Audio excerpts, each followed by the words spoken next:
Hi viewers, Vijay தமிழக வெற்றி கழகம் ஆரம்பித்தது முழு நேர அரசியல்வாத நிலையில் சினிமாவிலிருந்து விலகப் போவதாக அறிவித்தார்.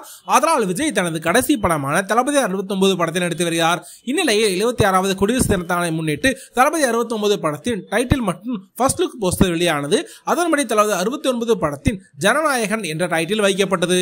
ஏற்கனவே நாளைய தீர்ப்பு என்ற டைட்டில் வைக்கப்பட்டிருப்பதாக தகவல் வெளியானது. இந்நிலையில் தான் தளபதி 69 படத்தின் ஜனநாயகன் என்ற டைட்டில் வைக்கப்பட்டது. இயக்குனர் ஹெச் இயக்கத்தில் விஜய், பாபி தியாஸ், பிரகாஷ் ராஜ், கௌதம் மேனன், பூஜா ஹெட்டே, வரலட்சுமி சரத்குமார் ஆகியோர் பலர் நடித்து வருகிறார்கள்.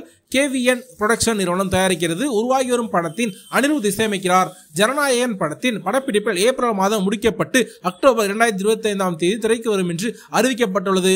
இந்நிலையில்தான் வரும் 2026 ஆண்டு சட்டமன்ற தேர்தல் நடைபெற உள்ள நிலையில் வரும் 2026 பொங்கல் அல்லது கோடை விடுமுறையை முன்னிட்டு ஜனநாயகன் படத்தை வெளியிட படக்குழு முடிவு செய்திருப்பதாக கூறப்படுகிறது. முழுக்க அரசியல் கதைகளத்தை மையப்படுத்திய இந்த படம் உருவாக்கப்பட்டு வருகிறது. இது விஜயின் அரசியல் படம் என்பதால் எந்த குறையும் வந்துவிடக்கூடாது என்பதற்காக ஒவ்வொரு காட்சியும் பார்த்து எடுத்து வருகிறார்களாம். இந்நிலையில் தான் ஜனநாயக படம் குறித்து விஜய் போட்ட கண்டிஷன் குறித்தும் இயக்குனர் ஹெச் வினோத் கூறியிருப்பது வைரலாகி வருகிறது. இது படம் 200% விஜய்க்கான படமாக இருக்கும். அனைத்து தரப்பு ஆடியன்ஸையும் பார்க்கும் வகையில் இப்படம் இருக்கும். இந்த படம் தொடக்கும் முதல் இந்த படத்தை எல்லோரும் பார்ப்பார்கள். அரசியல் தலைவர்கள் கூட பார்ப்பார்கள். அதனால் யாரையும் தாக்காத வகையில் படம் இருக்க வேண்டும் என்று கண்டிஷனாக கூறிவிட்டாராம் தளபதி விஜய்.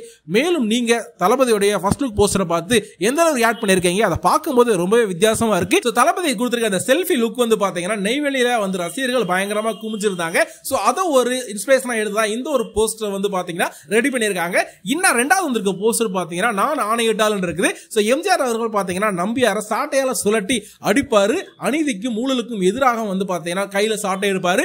அந்த ஒரு லுக்ல தளபதி அவர்கள் செகண்ட் லுக்ல வந்து சாட்டையை கையில் எடுத்துக்காருன்னு சொல்லலாம். சோ மக்கள் எல்லாருமே பாத்தீங்கன்னா தளபதி பக்கம் இருக்காங்க. மக்கள் தளபதி வந்து பாத்தீங்கன்னா இப்ப மக்களுக்காக போராட்ட காலத்திலும் புதுஸ்டார் அப்படின்னு சொல்லலாம். சோ விமான நிலையத்திற்காக எதிர்த்து போராட்டம் பண்றாரு. சோ சரியான இடத்துல விமான நிலையம் வைங்க, அந்த இடத்துல விமான நிலையம் அமைக்கிறது அங்க இருக்கக்கூடிய மக்களுடைய வாழ்வாதாரத்தை பாதிக்கும், எங்களுக்கு விமான நிலையமே வேணாம்னு சொல்லல, ஆனா அந்த இடத்துல வச்சு மக்களுக்கு பாதிப்பு ஏற்படுத்தாதீங்க அப்படின்னு சொல்லிட்டு மக்களுக்காக சிந்திச்சு மக்களுக்காக களத்துல இறங்கி போராட்டம் செஞ்சிருக்காரு.